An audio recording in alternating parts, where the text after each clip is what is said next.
Totoo nga bang ang pagiging late ay konektado sa ADHD? Tara, let's prove it!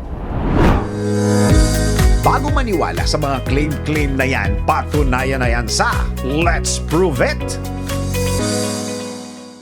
Madalas ka bang late? Yung tipong memorize na ng mga kasama mo ang iyong dahilan tulad ng traffic, nasiraan ng sasakyan o kung ano pa man yan. Alam mo bang ayon sa dark psychology, ang pagiging late ay konektado sa Attention Deficit Hyperactivity Disorder o mas kilala bilang ADHD? Tara, let's prove it!